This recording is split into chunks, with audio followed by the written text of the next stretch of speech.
it with being recorded, right? You agree to this. You consent. Yes. Okay, have it on record.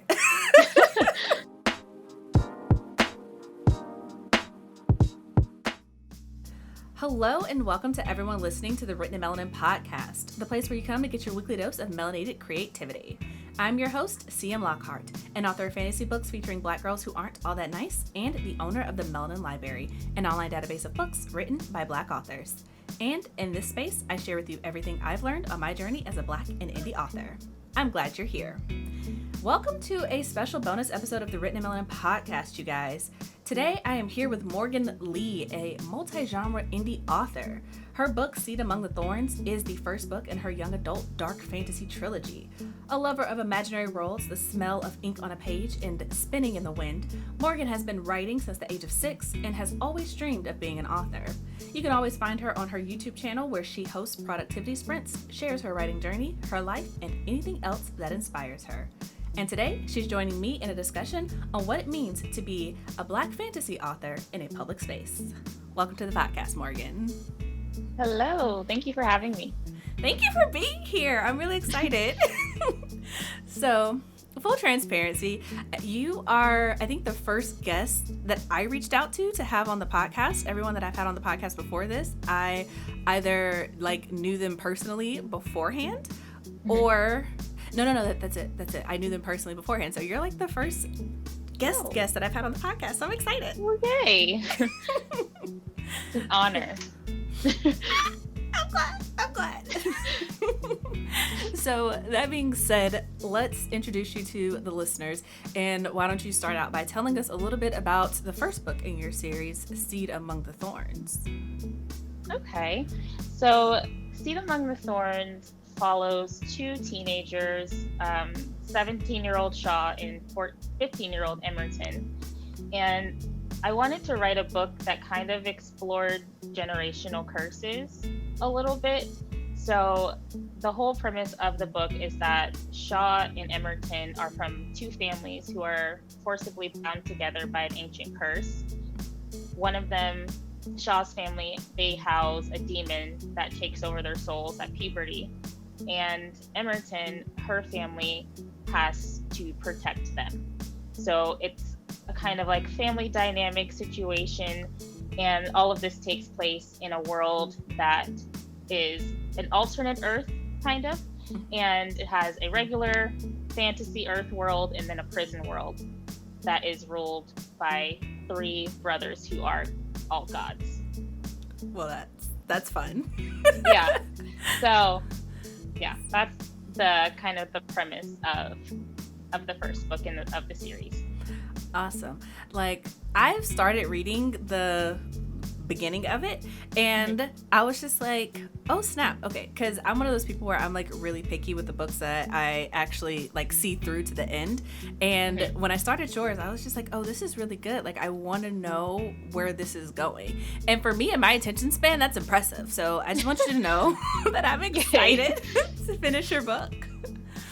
And I've been having a really good time with it, especially with the way that you've written Emerson in the beginning. I like that she feels very much like a 15-year-old, and she's just you don't understand my life, leave me alone. Yeah. So what kind of inspired you to write these characters of Emerson and Shaw and to take on generational curses? Because obviously in this big old age of 2022, I know that you wrote your book before now, but that's kind of being black in a public space and everything that has gone on since post 2020 and everyone talking about generational curses. Has that affected how you're tackling writing the sequels to this at all? Yes, definitely. Because when I started writing book 1, that was back in 2009, I think, when I had the idea. And a lot of my books are kind of inspired by my faith. So I'm a Christian, and a lot of that inspiration kind of comes from there. So with the generational curses, I was thinking more along those lines of just trauma that is passed down through generations. And then I think with books 2 and 3, I'm trying to, I guess, explore a little bit more about the process of breaking those curses, because the whole theme, I think, of the series is about freedom, and like what freedom means and how to survive in a world that is trying to dictate and tell you like what your destiny is, what your purpose is, and who you're supposed to be. So yeah, I guess if that makes sense. It does. It makes perfect sense. And I like that you are writing something like that, especially with younger characters, because it kind of can feel overwhelming in real life. So at least at this point that I've read into the book, right, I kind of like that there's this magic and there's this element of otherworldliness to it, where it's like, okay, this makes it a little bit more easy to think about, a little bit easier to tackle. Ooh, my headphone fell out. Like, I ain't done this before. Okay.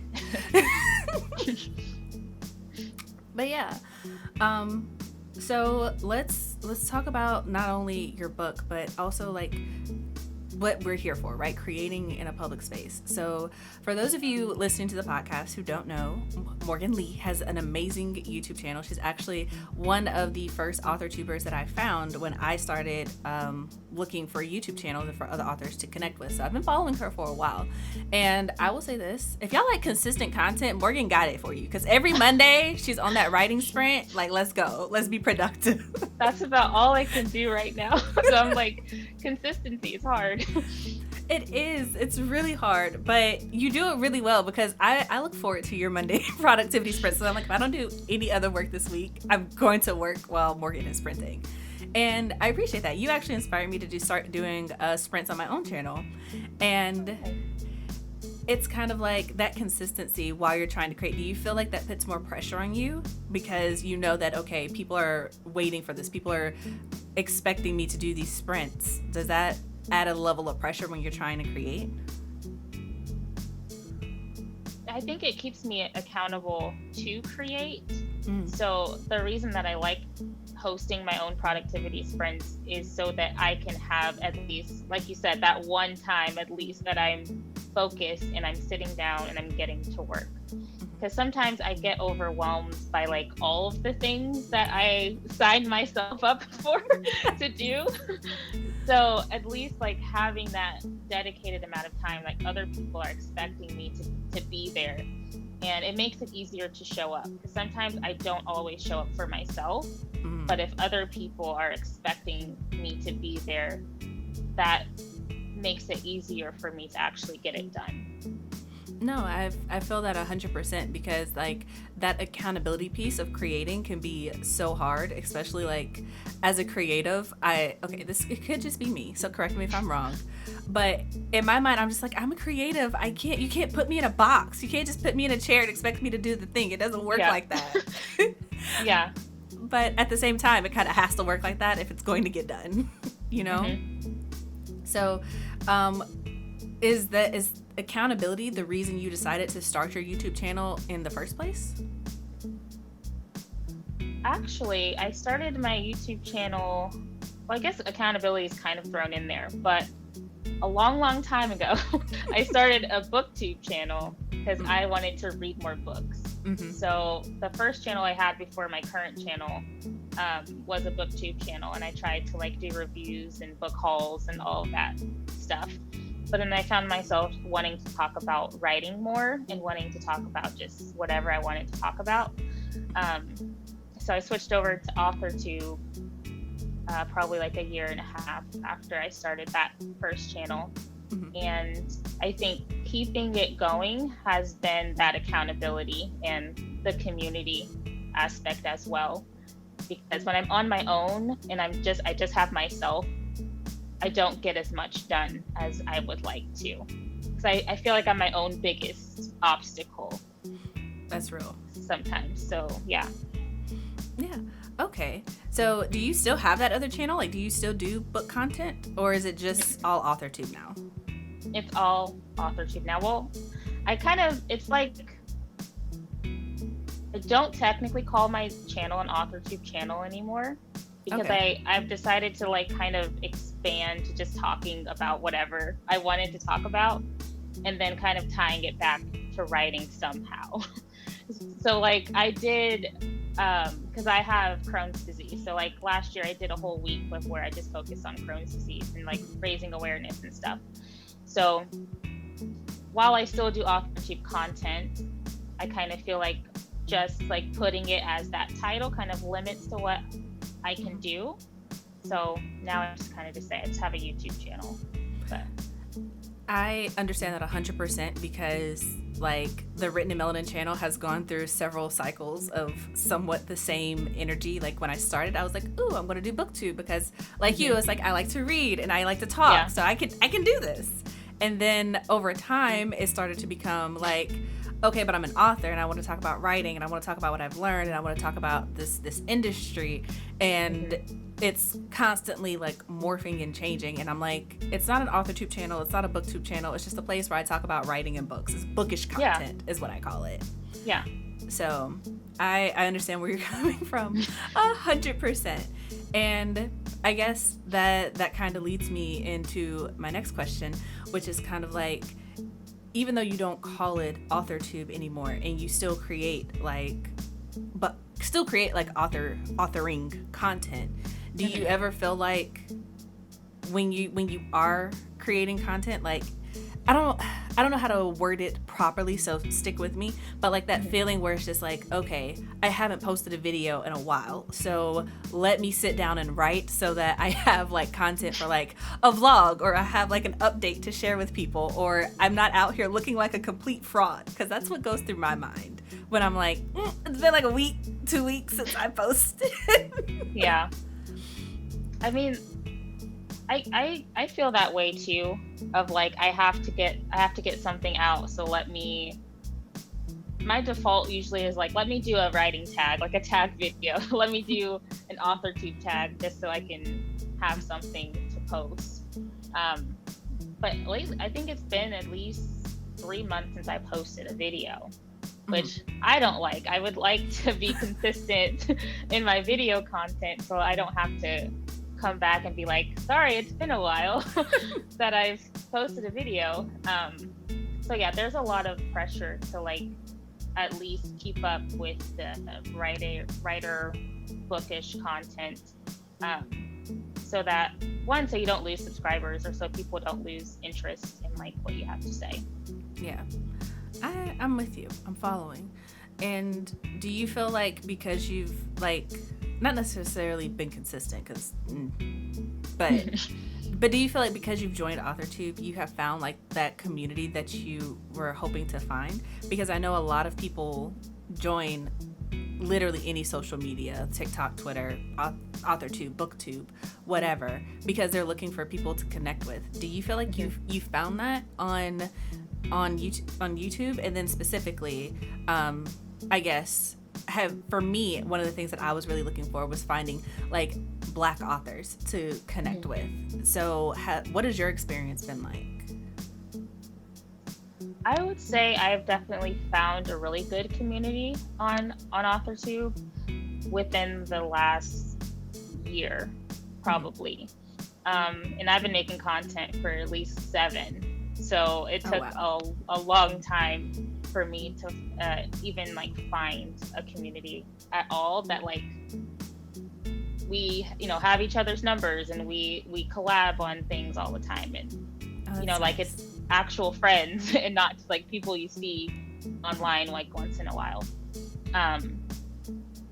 And I think I owe that to actually like making content and actually engaging with other people's content, because my community kind of grew last year when I started making like NaNoWriMo content, and I did a live stream every day of November, and I started talking to more people as the live streams were going on, and then started just being more involved in the community.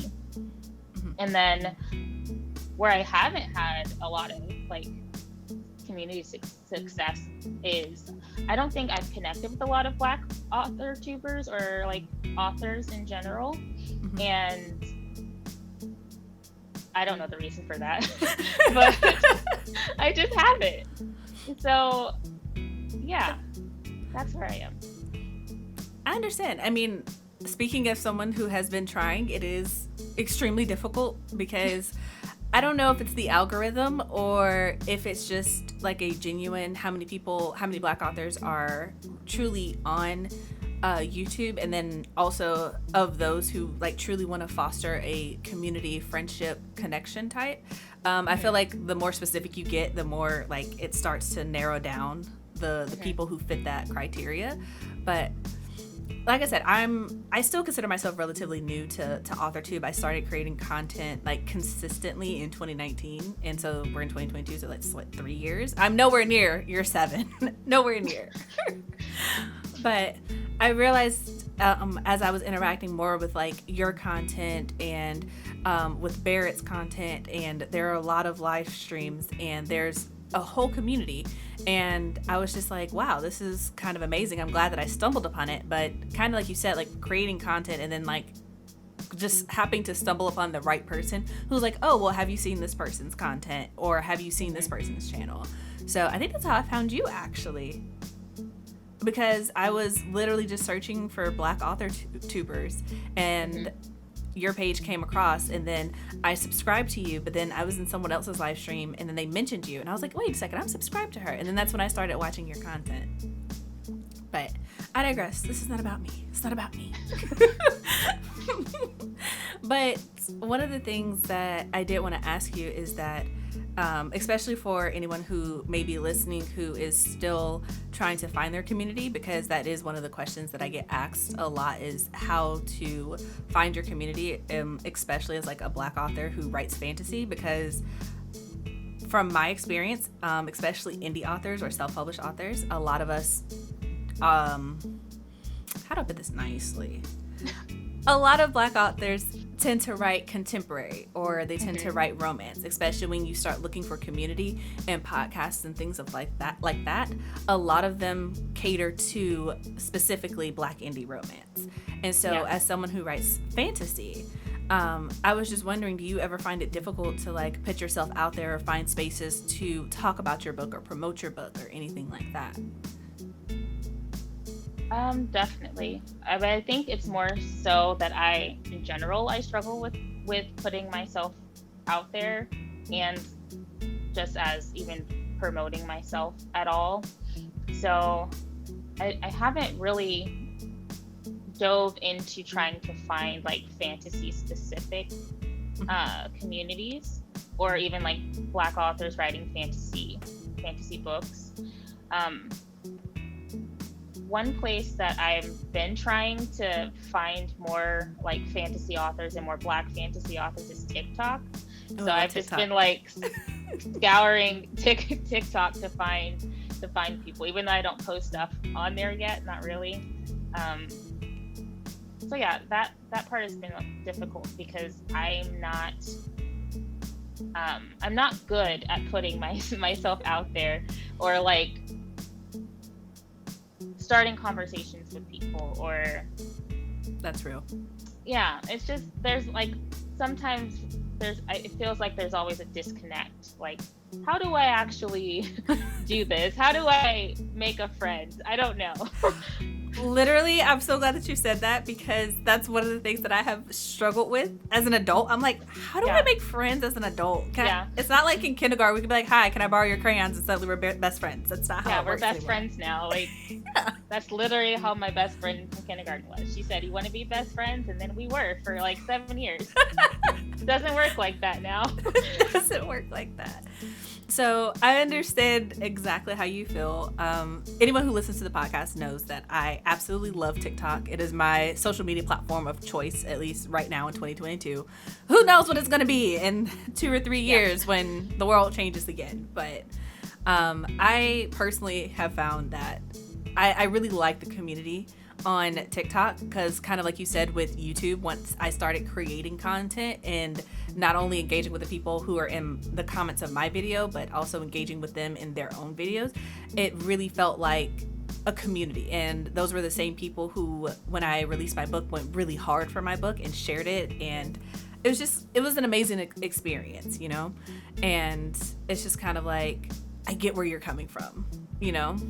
And I guess it also, for me at least, one of the things that makes me hesitant about putting myself out there is because I know for a fact that I write fantasy, and kind of like I said on the intro, like I write fantasy about Black girls who aren't all that nice. And for me, it was one of those things where I was like, I wanted to write about Black characters who were more than what our world allows them to be, which is why I kind of leaned into fantasy from the beginning. So what was it that kind of pulled you into fantasy? Because, side note, I said this at the beginning. I don't know if it was while we were recording or not, but if you're listening to this, today is Monday, okay? I just watched Morgan's live stream a couple hours ago.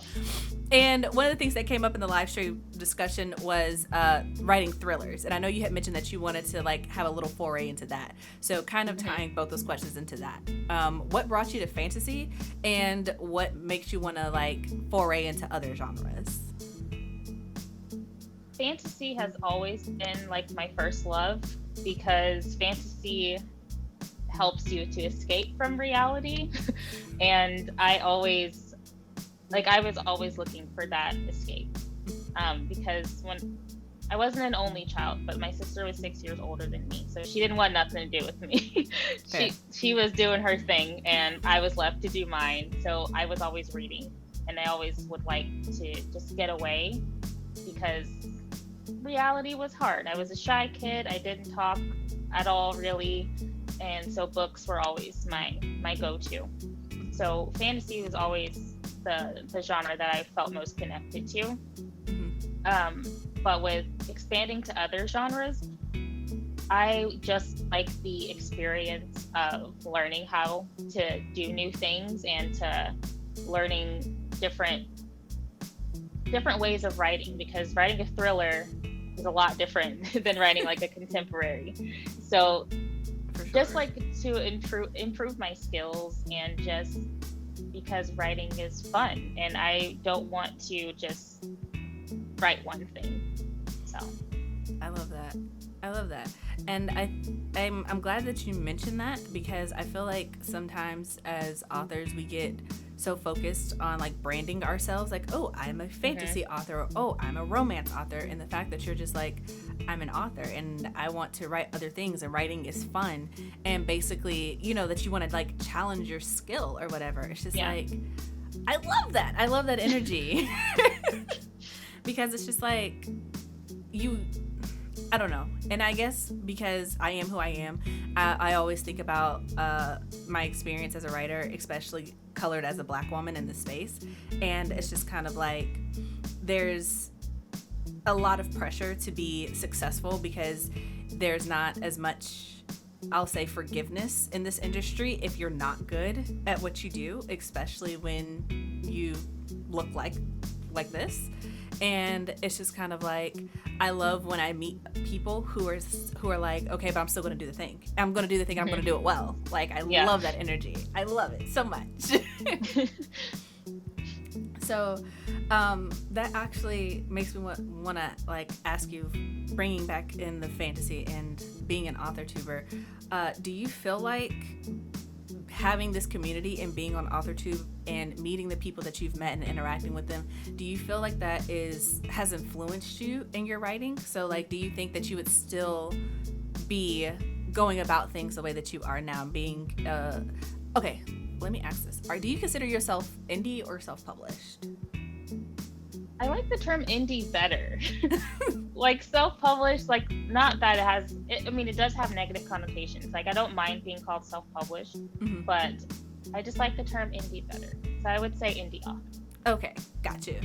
So do you feel like being a part of the AuthorTube community and meeting the people that you have met has influenced your journey as an indie author? Like, do you think you would still be writing the way that you are now and putting out books and finishing your trilogy? Like, not even finishing, you're basically done with your trilogy and getting ready to like release it to the world, and you're like thinking about your next projects. Do you feel like AuthorTube has influenced that in your writing, like at all? 100%. I think AuthorTube has made me realize that success is possible. Because before, when I was writing by myself,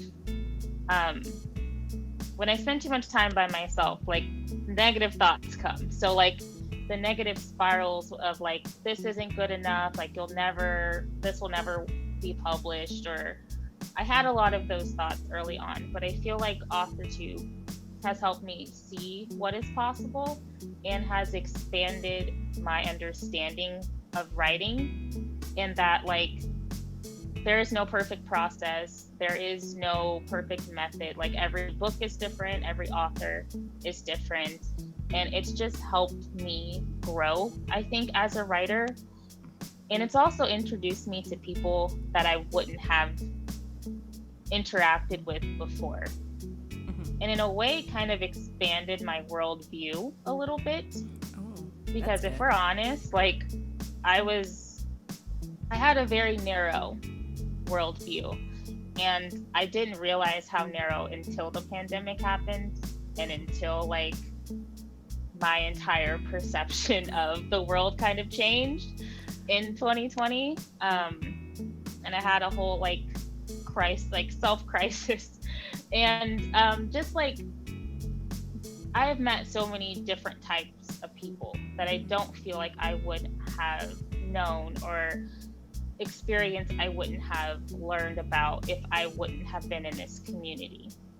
Because I said this before, but I'm a Christian, and that was my very like narrow worldview, from the church that I grew up in, and like the stuff that was preached and that I was starting to no longer believe.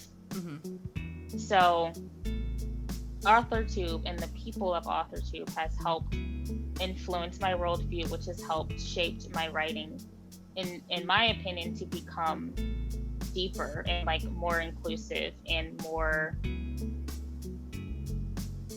better is not correct grammar. I was gonna say that, but better. No, I understand exactly what you mean. It's like, wait a second, I started this sentence, but more better isn't. Yeah. That's not it, but that's what I mean. Yeah. But honestly, like I said, being fully transparent, I understand exactly where you're coming from, because I also am a Christian, and I come from a very Christian background. Like you said, being in the church and knowing what they teach, and then kind of being thrust into the internet. And it's just like, the beautiful thing and the terrifying thing about the internet is that there are so many people on it, and so many of them think and move and talk in different ways. And a lot of it, when you are sheltered, can be kind of like, oh, okay, this is completely different. Like, not even different, but like, this is the epitome of everything that I have been taught is wrong. And now it's like this challenge to see it and dissect it for yourself, and be like, okay, am I going to continue to follow this idea of what that has been ingrained in me since like day one, or am I going to see people as people and hear them and understand from their perspective? And it definitely starts to make your way into your writing when you go from point A to point B and onward. So I understand that experience very well, very well. And it's kind of amazing, like, as an author, to kind of look back at your work over time to see how you've grown and the things that you incorporate, and et cetera, et cetera. So, like, before Seed Among the Thorns, were there any stories that were just, like, we'll say locked in the vault, whether they be on your computer, in a trunk, at the bottom of the sea, wherever?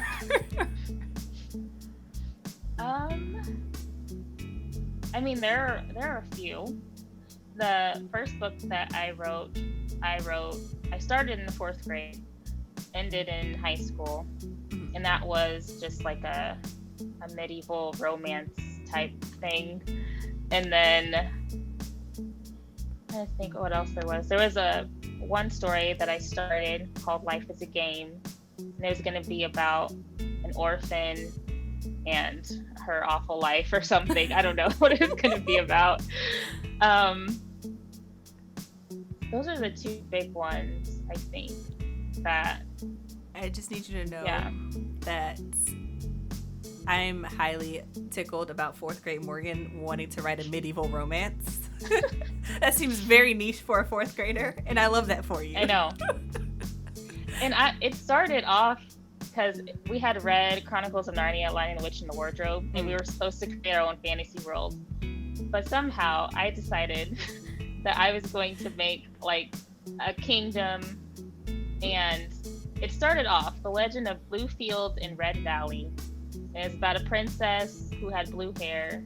I love it. And she fell in love with her enemy, and yeah, that's how that started. Okay, so this is just a theory, and I kind of want your take on it. But do you ever feel like, as like a Black author, that you kind of gravitated towards fantasy because fantasy had all of these like crazy traits? So it wasn't just like, it was kind of like, yeah, she's got blue hair, but like literally no one has blue hair. So like this could be anyone. I know for me, I feel like that's, like in hindsight, right? That's probably one of the reasons that I loved fantasy so much, is because like the traits that they were allowed to have were so like wild and far-fetching, where it was just like, yeah, she doesn't have like brown skin, but also she's like got gills and can fly. So I don't know. Yeah. Maybe that's okay. Yeah, I understand that. I just needed to know if it was just me. If it was just me. So, that being said, do you have any advice for anyone who is maybe looking to start to break into AuthorTube or YouTube in general?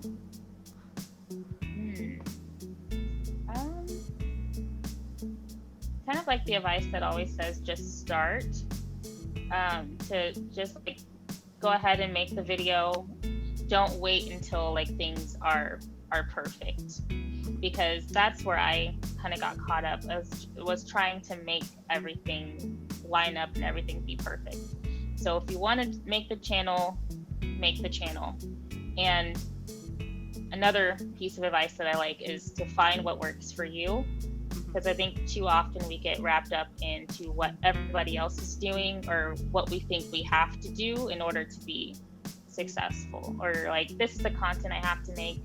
I got to make this video. I got to do it like they did. So just kind of just start and kind of get your own rhythm and find out what kind of content that you would want to make.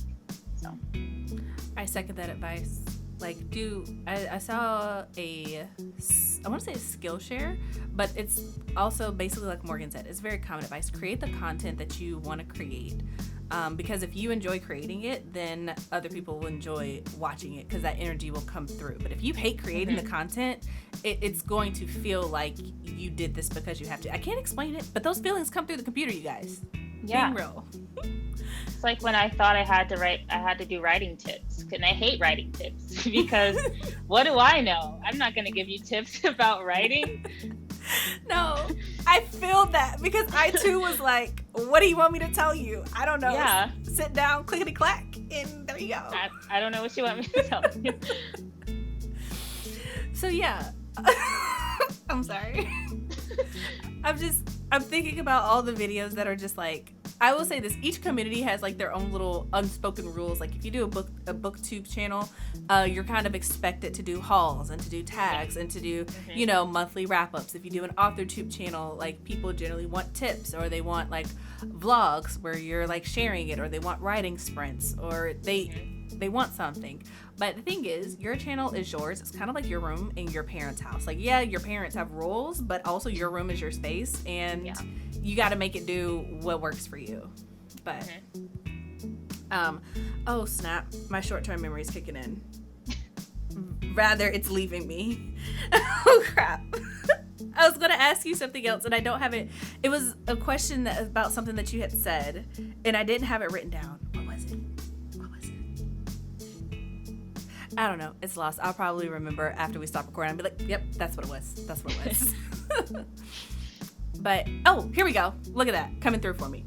Can you, I know that you, at the beginning of this and off screen, you mentioned that your books are done for book 2 and book 3 of your trilogy. My question for you is, what made you decide to write both books and release them in quick succession rather than writing the second one, releasing it, and then writing the third one? Partially, it was because I want to be done with this series. because Emerton and Shaw have lived in my head since 2009. I'm ready to put them to rest and let them go out in the world. Yeah. And also, it was because it's been 2 years since I published book 1. So I published that in 2020, and I feel like that's just already too long. And I wanted to work on other stuff also, because I have a lot of other stuff I wanted to work on. And I also wanted to try fast releasing to see, like, rapid release, to see how that strategy would work. So okay, yeah, that makes sense. It's definitely something that personally I'm curious about, because like We Are the Origin is the first book in a series, and I was just like, when like you said that both of them were done, I was like, oh, okay. And I was just kind of wondering, because I've heard about fast releasing, but kind of like you, I'm like, I don't know, homie. Maybe not. And I think for me, the thing that scares me about that is like having to sit on a book that's basically completely done to work on the third one, knowing that I haven't released it yet. So how do you have that kind of control, like willpower, to just not be like, okay, we're going to go ahead and put this one out in the world? I don't know.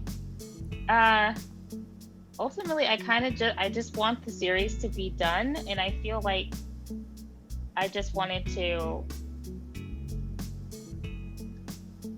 we'll say, like, I like challenges.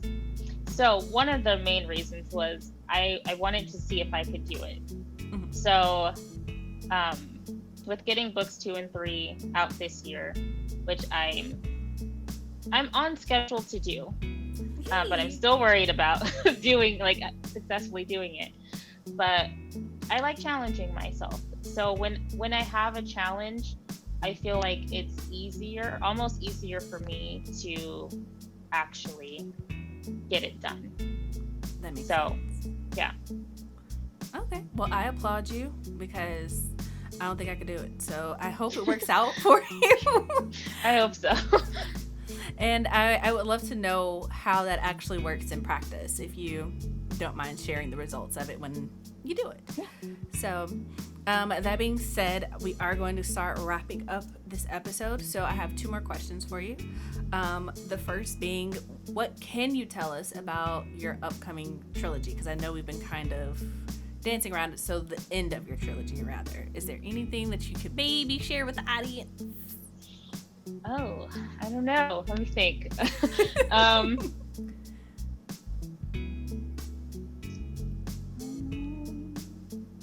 don't know what to share. It's okay if you can't.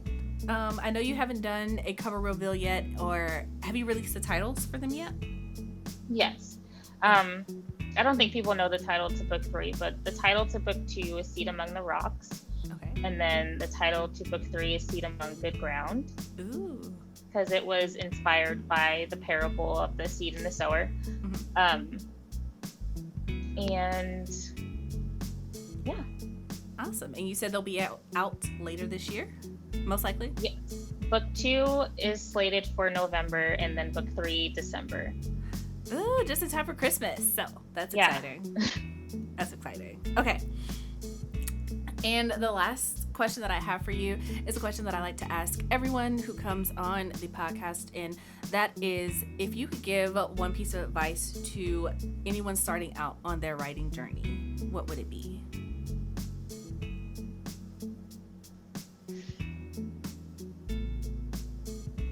Don't listen to the noise. And when I say that, if you are looking at things like AuthorTube or craft books or anything like that, don't get caught up in the noise of what everyone else is doing, or even of structure or of writing rules. Because if you're starting out and you bombard yourself with all of the shoulds, I need to do this, I need to do this, I got to figure out this, you're going to get overwhelmed with the whole thing. If you want to write, I say you start with the love of writing, because writing is supposed to be fun. Writing is supposed to be enjoyable. So don't get caught up in everyone telling you what you need to do, or everyone telling you this is how the perfect way to write a book. Don't get caught up in finding the perfect process, because everyone is different. And I think that if you're starting out with writing, the love of writing needs to be the first thing that you need to develop and expand, like create, imagine, like don't get caught up in all of this stuff. Absolutely. Like, honestly, there's nothing I can add to that. So, that being said, Morgan, would you please tell our listeners where they can find you outside of the podcast? Yes, so I have a YouTube channel of the same name, Morgan Lee. You can also find me on pretty much every social media. I'm on Instagram, Twitter, TikTok at Author Morgan Lee. And then you can also find me on my website, authormorganlee.com. Awesome. And there you have it, folks. So with that, this is the end of the Written in Melanin podcast. Thank you guys so much for listening as Morgan and I share what we've learned on our journeys as Black and indie authors. If you'd like to support this podcast, then please share it with someone you think may enjoy it. Join my Patreon at patreon.com/CMLockhart, or grab a copy of my book, We Are the Origin, from my website, cmlockhart.com. And if you'd like to support Morgan, then please purchase her book, Seed Among the Thorns, visit her website, and subscribe to her on YouTube. There are links to everything in the show notes. So, thank you guys again for listening, and until next time, I hope all your books are full of melanin. Bye, you guys!